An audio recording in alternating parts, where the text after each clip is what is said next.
wadonjo ne weche mag ohala ni jopur niang' mawuok Imbo mar Kenya onyiso ich wang' margi ewi ondamo ma bod mochung' ne pur niang' manolorogo kembego e thuolo mar dweche 3 mabiro kochakore tarik 14 dweni.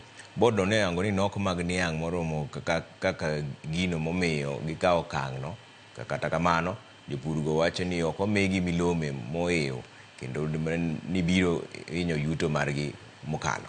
Jopur dwaro ni duolno obed kodgi piny kendo giwinjre ondamo mowinjo kawo.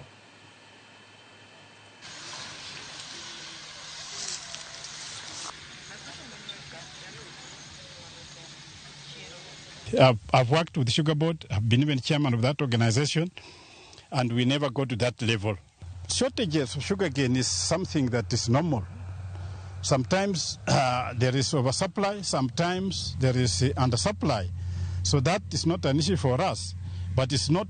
It's for us to determine that, and the millers are not any bureaucratic organization like Kenya Sugar Board or the Ministry of Agriculture.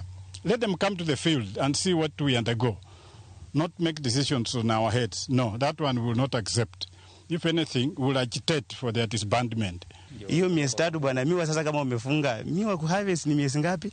18. Wanafunga miezi 3, wanataka tena warudi after miezi 3. Hiyo miwa haitakuwa imetosha. Ituulizie tunataka aje, sababu kampuni kama hii ya West Kenya bwana inatuumiza. Sasa kampuni zikifungwa itakuwa sawa kupea muda miwa zenye ziko miezi chini siweze kuwa juu. Ndiposa wakulima waweze kupata tonnages za juu wakivuna miwa ambazo zimekomaa, zenye ziko mature. Zile miwa ambazo ziko 15 months zitakuwa zimemature na 18 and up.